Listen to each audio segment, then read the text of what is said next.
Good afternoon. What you're seeing is a castle keep. More specifically, Castle Itter's keep. The castle is located in a very remote area in Austria. Yet, it possesses one of the most bizarre legacies in history. This was the site of one of the most unusual battles of World War II. A battle so unusual that one might think it's a work of fiction. Today, we will take a look at one of history's strangest battles, the Battle of Castle Itter. Anyways, sit back, relax, and enjoy. Let's go.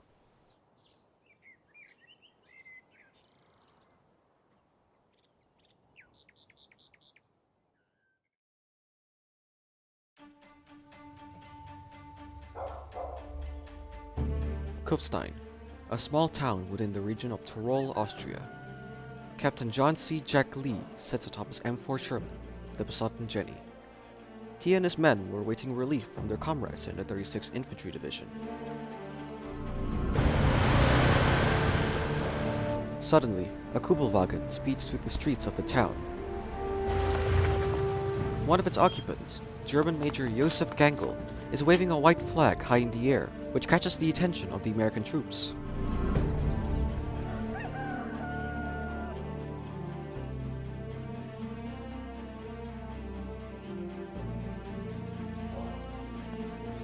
Hey, what's going on here? Captain, these sniffing crowds drove towards my white flag. As the two men surrender, Gangl reveals himself to be a member of the Austrian resistance and hands Lee a note from prisoners at Castle Itter, a castle which had recently been abandoned by the Germans. Its prisoners had taken up arms, but feared that it will soon be recaptured by the Waffen-SS.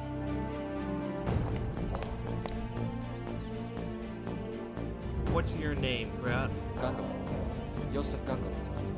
Tell me, Gangle, you part of the Austrian resistance? Yeah. Yes, I am. So you want us to save these prisoners in a castle? Yes, I cannot risk the lives of my men to do it alone. If you believe in attacking the castle, Alright. being an adventure lover, Lee accepts Gangl's request for help without any hesitation. And so begins one of the strangest battles of World War II. A battle where for the first time, Americans and Germans fought side by side as allies. Down, gentlemen. Come on, follow me. Oh, yes.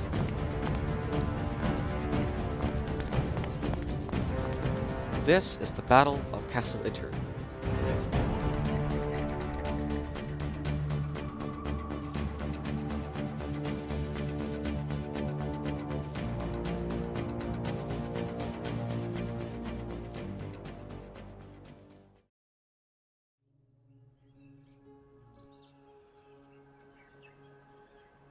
Castle Itter. Overlooking the village of Itter, the castle had its origins during medieval times, specifically during the times of the Holy Roman Empire. After Germany annexed Austria, the castle was leased from its previous owner and converted into a prison housing prominent French figures valuable to the Reich. It was then placed under the administrative control of the Dachau concentration camp. With the war going badly for Germany, the castle was abandoned by its German guards and the prisoners took control. But the Waffen-SS, the Schutzstaffel's combat branch, plans to retake the castle and execute the prisoners.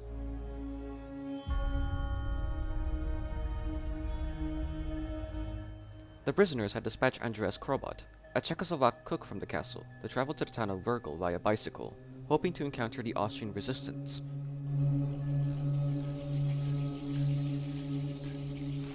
He is led to Josef Gangl, a defector from the Wehrmacht, who, while more than willing to help Andreas, isn't able to, as he doesn't want to risk the lives of his men.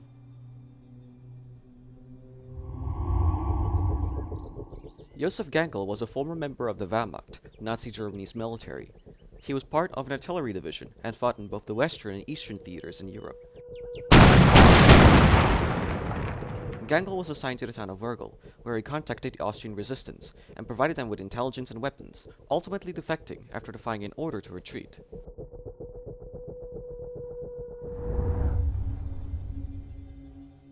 This is not the first time the prisoners had attempted to find help. A previous attempt was made by Zvonimir Cuckovic, a Yugoslav-Croatian handyman from the castle, who had a letter on him that he was instructed to give to the first American he saw. And execute the prisoners. Unfortunately, When Cuckovic came across an American unit in the town of Innsbruck many kilometers away, they were unable to help him after encountering heavy shelling midway to the castle and intruding into the territory of a neighboring US infantry division. Cuckovic failed to return back to the castle. It's logical that you shouldn't return there for now.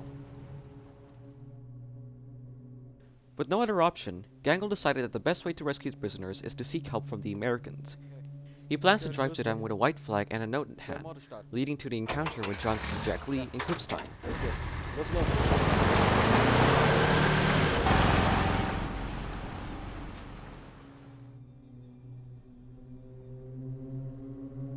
The prisoners had befriended Kirk Siegfried Schrader, another defector from the SS, who had brought his family to the castle and vowed to protect the prisoners. Looks like the rescue party's arrived. Hey, you up there. Come to rescue you. Guten Tag! Are you the rescue party that Jack Cook sent? Yes, we are. Could you open the front gate for us and let us in? Well... Alright then.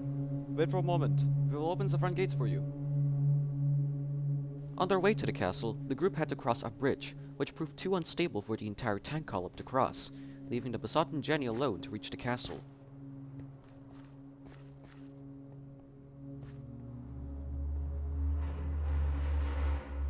Never thought I'd be shaking hands with an SS officer. Wait, where were you again? Kurt Siegfried Schrader. I'm in charge of the castle's defenses. What's this? Where is the rest of the rescue force? As the rescue party arrives at the castle's front gate, the prisoners at first were happy that they're going to be saved, until they saw its size, consisting of a mix of American soldiers, German defectors, and one Sherman tank. I will brief you too on what is happening.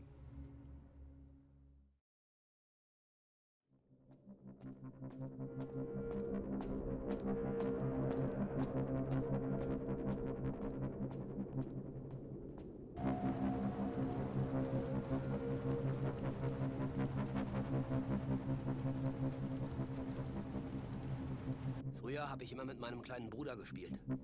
Großvater war Offizier. Er hat Kriegsspiele organisiert und uns manchmal mitgenommen.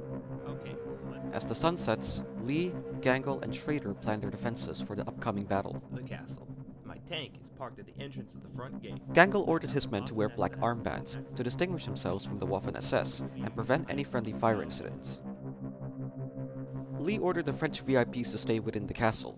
However, most refused to obey and wanted to join the fight, using weapons taken from a stockpile when the Germans abandoned the castle. Yes, that is true, but we gotta... Should their defenses be breached, the defenders will retreat into the castle and fight in close quarters. Now, there is a chance that we could be overwhelmed, so make every shot count, gentlemen.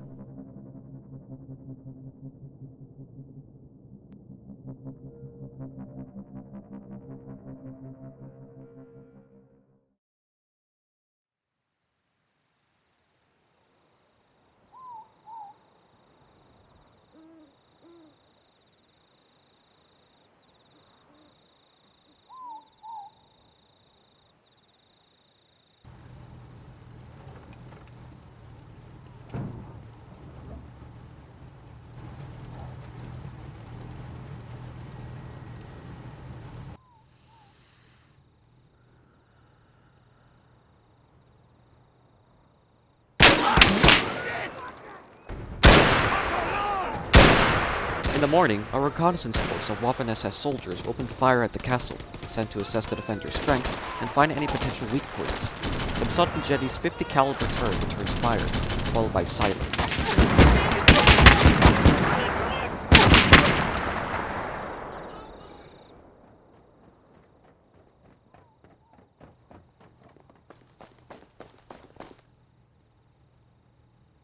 Jesus Christ! What the hell happened?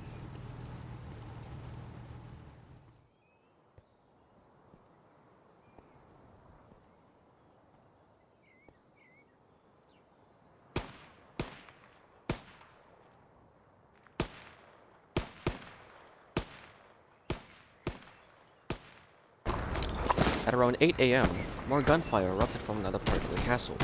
One of Gangle's men had deserted his post and fled into the nearby woods, out of fear that the defenses would quickly fall apart.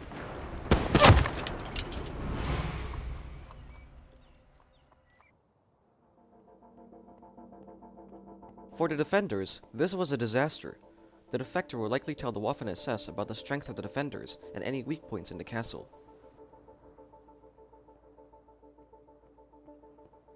Hey, what's going on here? He said one of my men defected and fled into the woods. Scheiße, this is not good. Lee's angered by this and berates Gangle, questioning the loyalty of him and his men.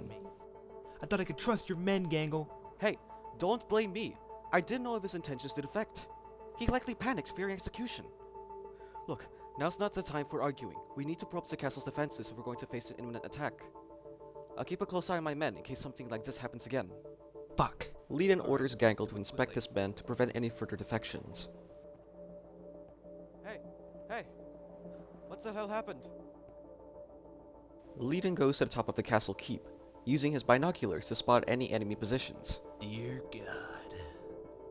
In the distance, he can see 2 Flak 88 guns and 2 20mm anti-aircraft cannons being set up. The Waffen-SS were preparing for a main assault.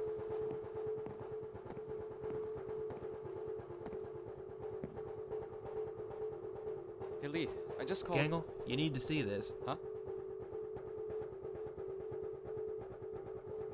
Mein Gott. Those are Panzer Grenadiers. Damn right. Looks like they're planning to begin the assault. Before this, Gangle had telephoned the Austrian resistance for backup. They could only spare 2 more German soldiers and an Austrian resistance fighter named Hans Wattel. They should be arriving about now. I will meet with you again later.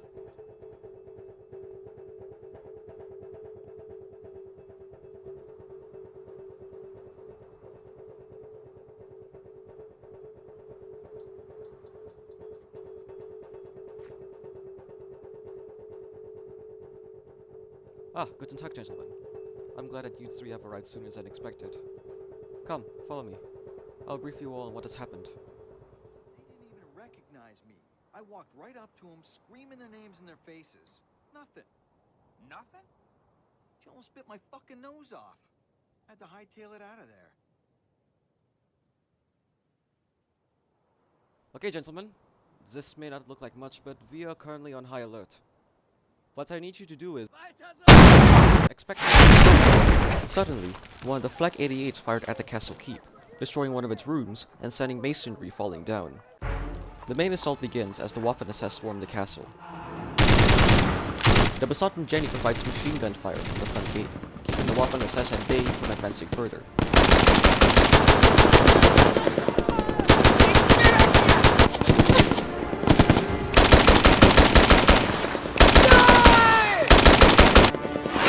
The Flak 88 fires another shot at the Besotten Jenny, hitting its ammunition rack. Its radio man was still inside, but thankfully he was able to escape in time.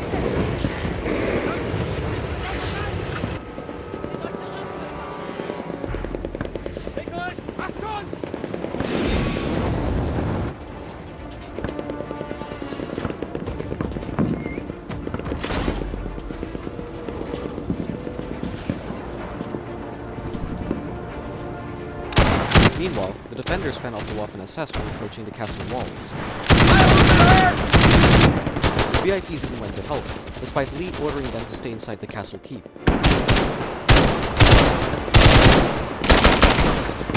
They began the assault early.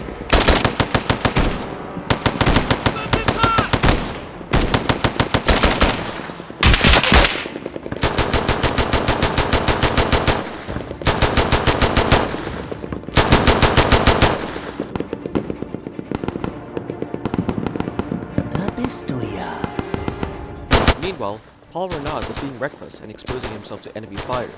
A sniper aims his rifle at him, ready to fire.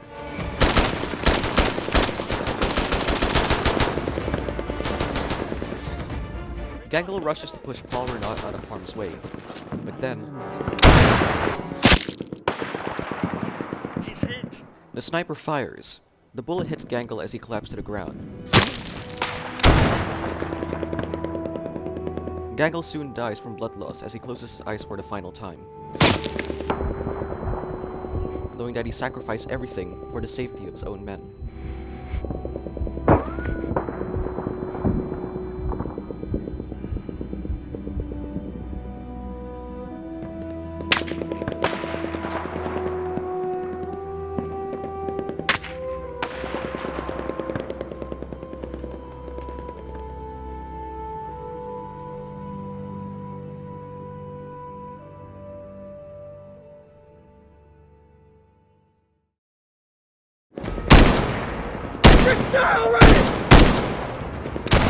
As the firefight continued to intensify, the castle's defenders were dangerously running low on ammunition.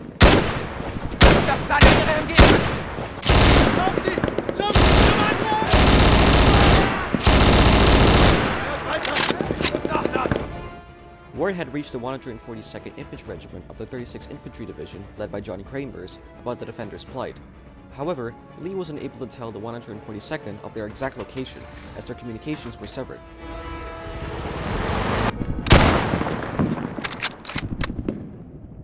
This is John Barotra, a French tennis star player and one of the VIPs. Well known for being a member of the Four Musketeers, comprising himself and other French tennis star players, Barotra fought alongside the defenders during the battle.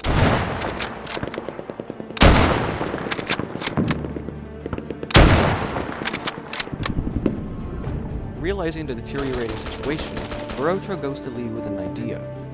He was to vault over the castle's walls and direct the 142nd to the castle. While dangerous, Lee accepts his proposal out of desperation. Disguise myself as a peasant. Good idea. I'll cover you from up here. Go.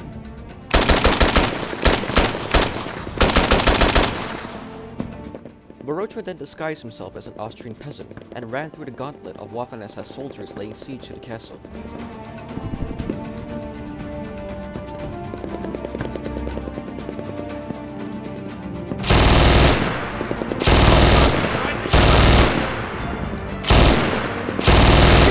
Barotra then comes across two Waffen-SS soldiers manning a machine gun. He commits to his role, foraging for berries and mushrooms, and even relieving himself.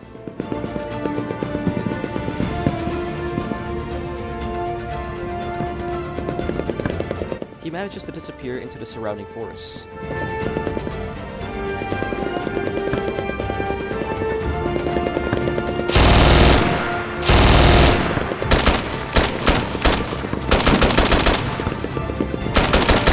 Back at the castle, the defenders were firing their last rounds of ammunition. Lee orders all the men to retreat into the castle's keep and prepare for close quarters combat. Seeing the defenders retreat, the Waffen-SS pressed on with their attack. They were near the front gate and ready to blow it up and breach into the castle.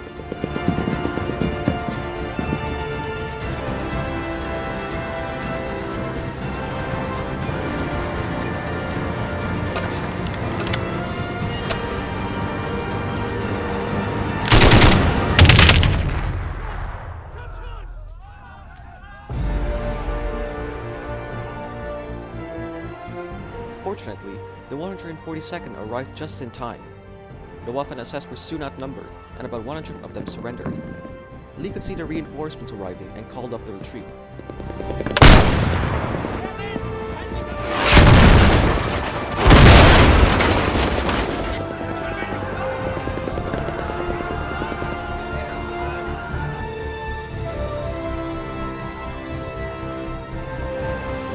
The men cheered at the arrival of reinforcements. Lee meets with Kramers at the front gate and asks what took him so long, to which the men burst into laughter.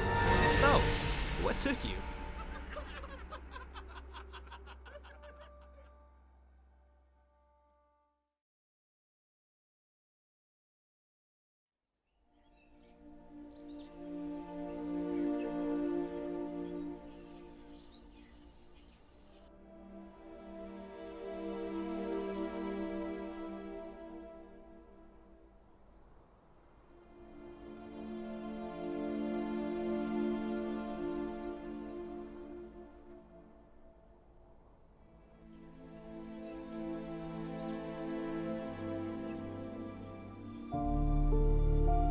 After the battle, about 100 men from the Waffen-SS surrendered. The French VIPs were handed over to the US Army and sent back to France. An SS officer fight alongside us. No need to thank me. I did what I must. So I guess this is where we part ways. Lee was given a Distinguished Service Cross for his participation. Schrader was given a 2-year prison sentence, a punishment that was less harsh, but the reduced sentence was because of his contributions to helping the defenders. He was then released early. Gangel died from a sniper's bullet while trying to move Prime Minister Paul Reynaud out of harm's way.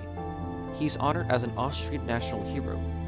A street in Virgo is named after him alongside a memorial.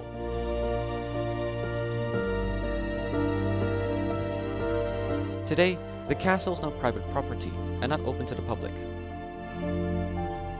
The castle continues to bear its unique legacy.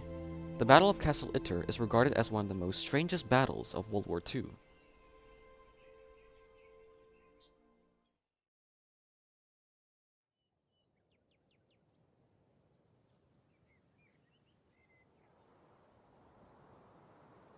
And that concludes the video. It truly is such a strange battle, one where Americans and Germans fought together against a common enemy. It is something you wouldn't expect from World War II. If you dive into the subject deeper, you can find other events similar to the Battle of Castle Itter, like for example, Operation Cowboy, a battle where Americans and Germans attempt to rescue exotic horses from being taken by the Soviet army. I hope you enjoyed this documentary. After weeks of stagnation, it has finally been released. Make sure to like and subscribe so that you can see more videos such as this one. I will see you all another time. Goodbye and have a nice day.